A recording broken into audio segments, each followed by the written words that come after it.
Ceci est la vidéo de présentation du portail de consultation de log PASDT. Le premier affichage est un tableau récapitulatif de vos modules.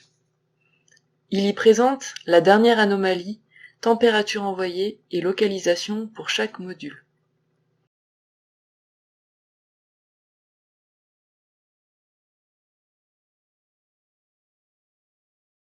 Le deuxième tableau affiche les données brutes directement envoyées par les modules.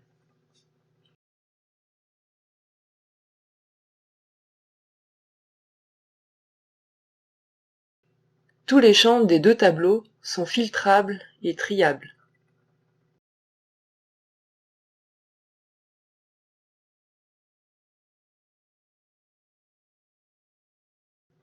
On peut sélectionner une intervalle de date et n'afficher que les déclenchements d'anomalies.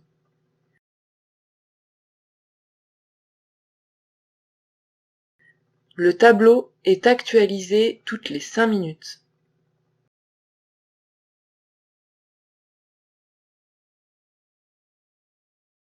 Il est possible d'exporter ces données dans un document Excel.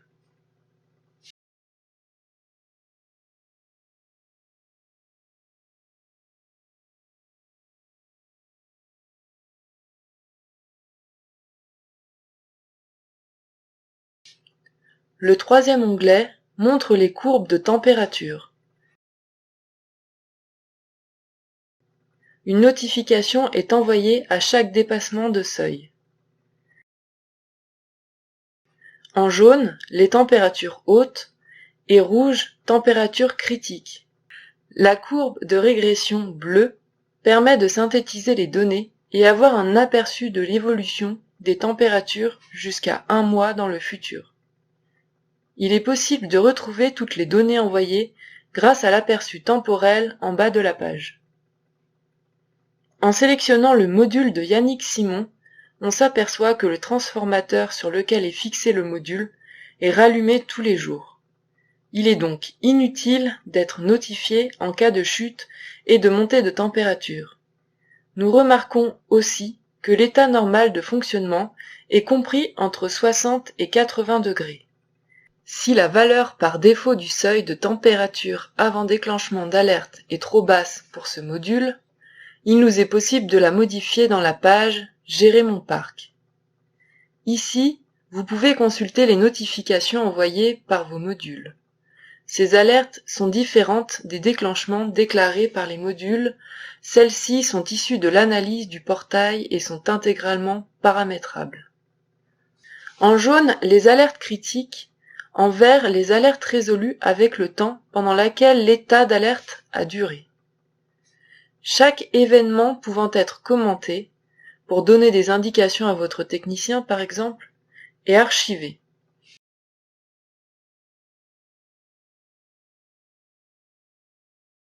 Le bouton engrenage ouvre le panneau d'édition des seuils de reconnaissance d'alerte.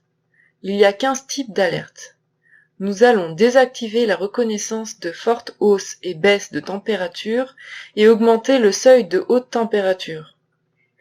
Les 3 derniers champs représentent une liste de données en erreur, ainsi que le nombre de minutes sans recevoir de données avant de considérer un module comme déconnecté.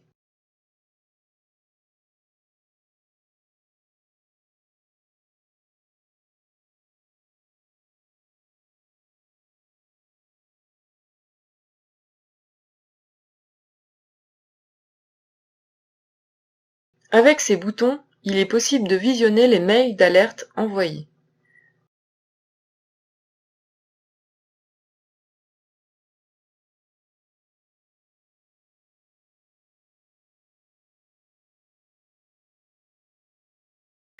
Il est possible à tout moment de changer la langue du site.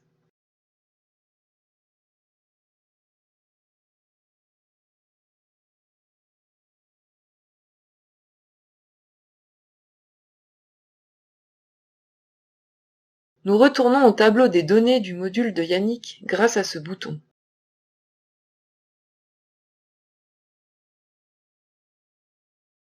Le graphique est maintenant correctement ajusté.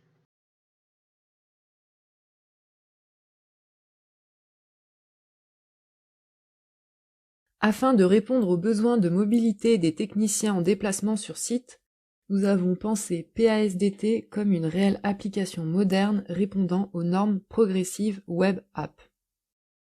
C'est-à-dire que le site est utilisable instantanément sans chargement. Il est aussi aux normes d'accessibilité pour personnes à mobilité réduite. Il est même accessible sans connexion Internet dès la première visite. Le site est installable en un clic et agit comme une application native sur tout appareil que ce soit PC, Mac, iOS ou Android. La mise en page des tableaux et graphiques est adaptée pour la consultation de données sur appareil mobile tout en gardant toutes les fonctionnalités que sur grand écran. D'autres évolutions sont à prévoir cette année, notamment sur l'analyse de courbes et alertes prédictives, monitoring de niveau de gaz et la génération de rapports PDF mensuels de synthèse sur tout le parc de modules et bien d'autres fonctionnalités répondant aux besoins clients. Merci d'avoir suivi ce tour du site de consultation PASDT.